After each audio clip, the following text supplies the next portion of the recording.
Assalamualaikum warahmatullahi wabarakatuh. Perkenalkan, nama saya Ibu Bariah SPD. Ibu biasa dipanggil dengan sebutan Ibu Ria. Di sini Ibu akan mengajar mata pelajaran PPKN di semua jurusan di kelas 12. Mungkin kalian udah enggak asing lagi ya dengan pembelajaran PPKN. Karena pelajaran PPKN sudah kalian dapat ketika kalian duduk di bangku sekolah dasar. Hingga nanti kalian masuk ke perguruan tinggi, masih ada pelajaran PPKN atau dikenal dengan Civic Education.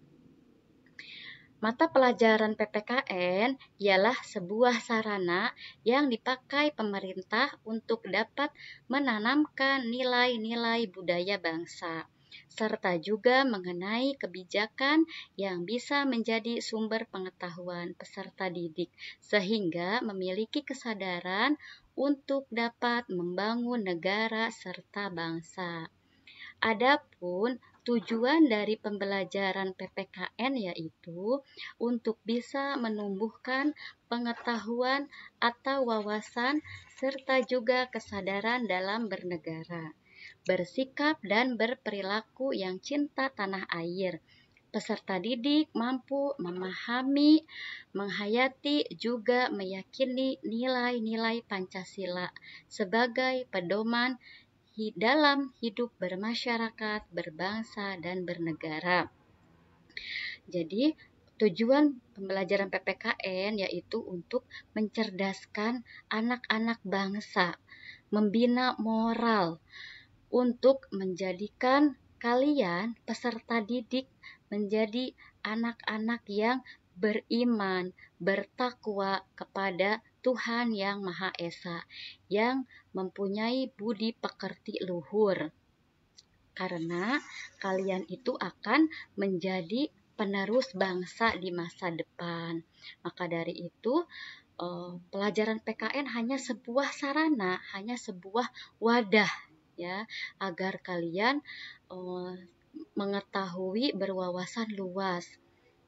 Tujuannya untuk menjadikan kalian sebagai manusia-manusia yang berkarakter, anak-anak yang cerdas. Berikutnya, dalam materi pembelajaran ini, kita akan membahas tentang kasus-kasus pelanggaran hak dan pengingkaran kewajiban warga negara.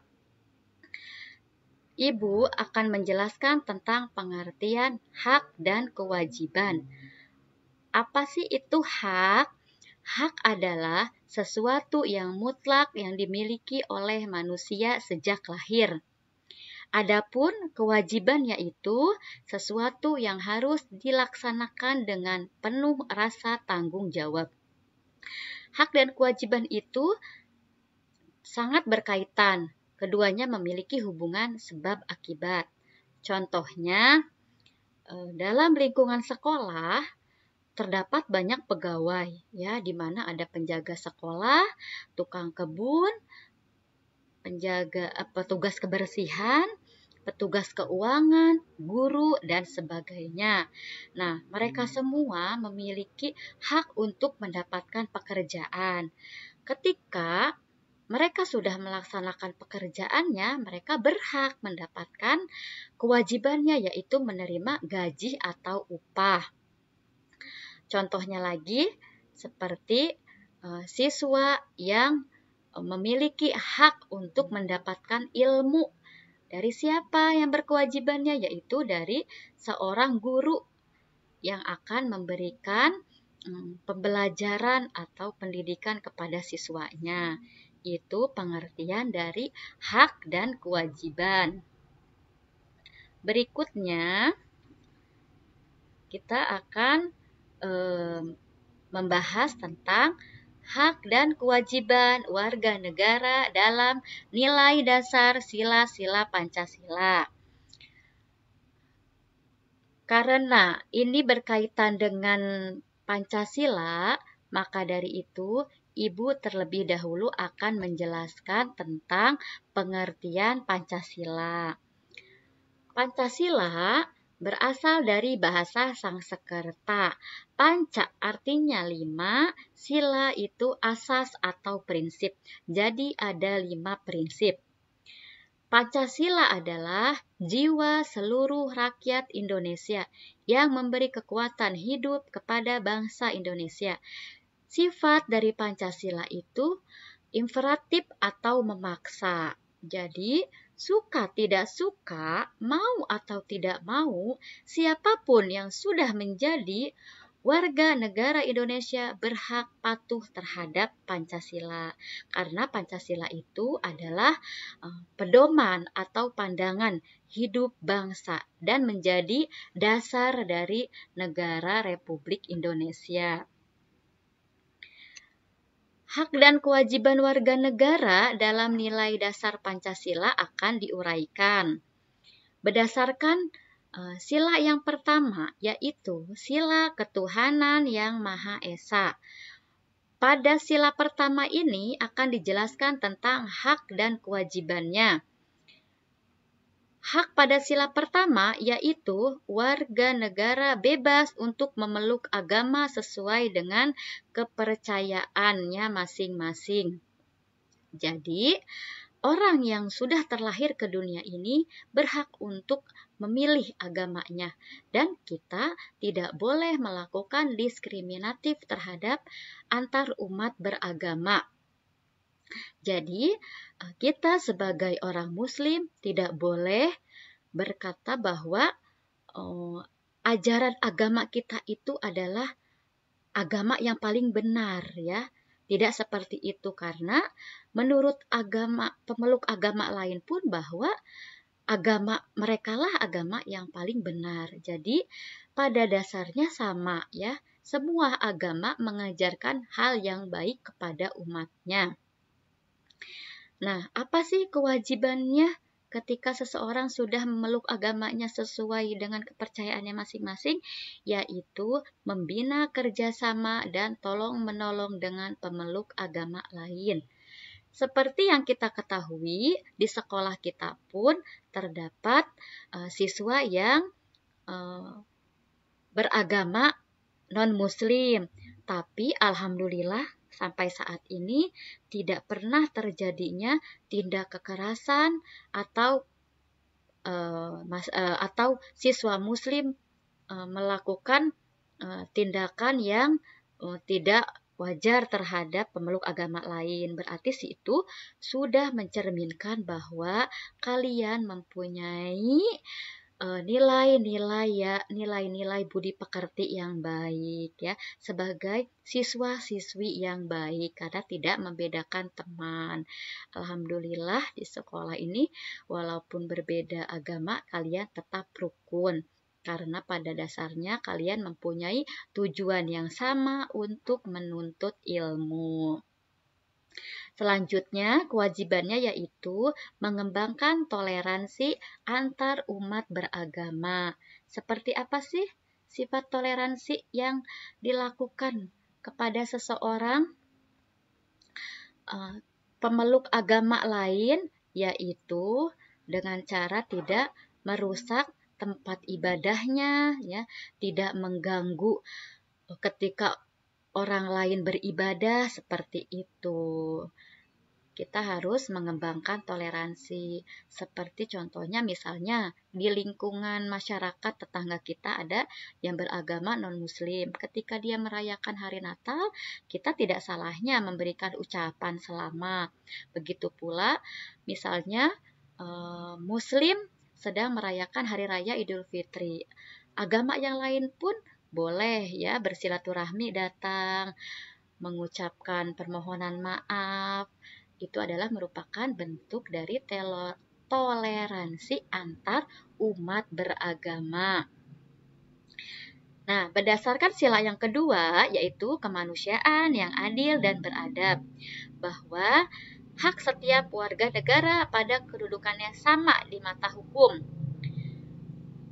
Jadi, tidak membeda-bedakan, ya, tidak membeda-bedakan antara orang kaya, orang miskin, ya. Tidak, antara pejabat pemerintah dan orang biasa-biasa kedudukannya tetap sama di mata hukum. Lalu kewajibannya apa?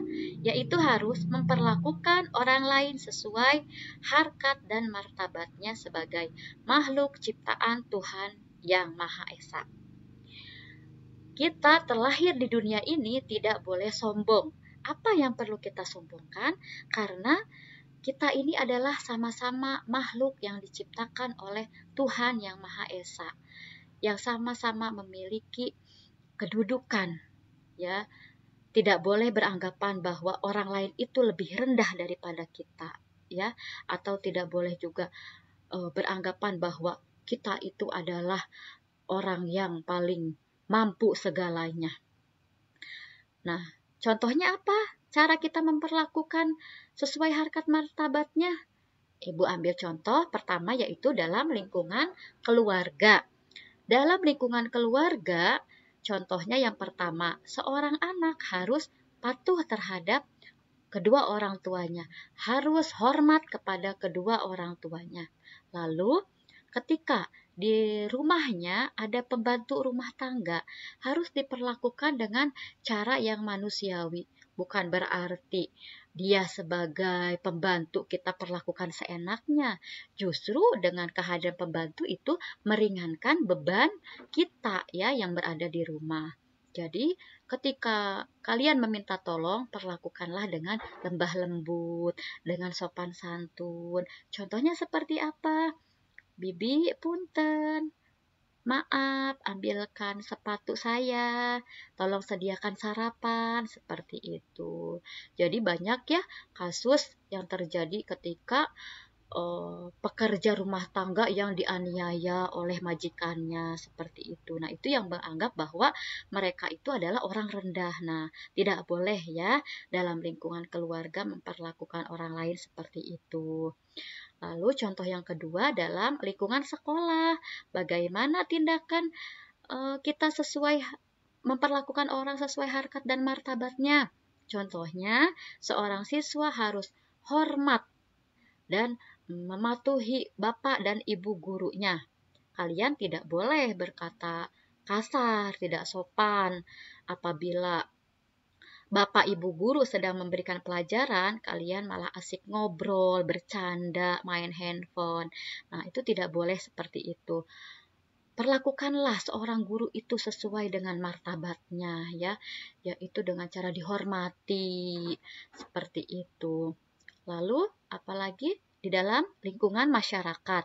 Dalam lingkungan masyarakat harus memperlakukan seseorang dengan sesuai harkat dan martabatnya, yaitu dengan cara orang yang lebih tua menghormati kepada yang lebih muda. Begitu pula yang muda harus menghormati kepada yang lebih tua.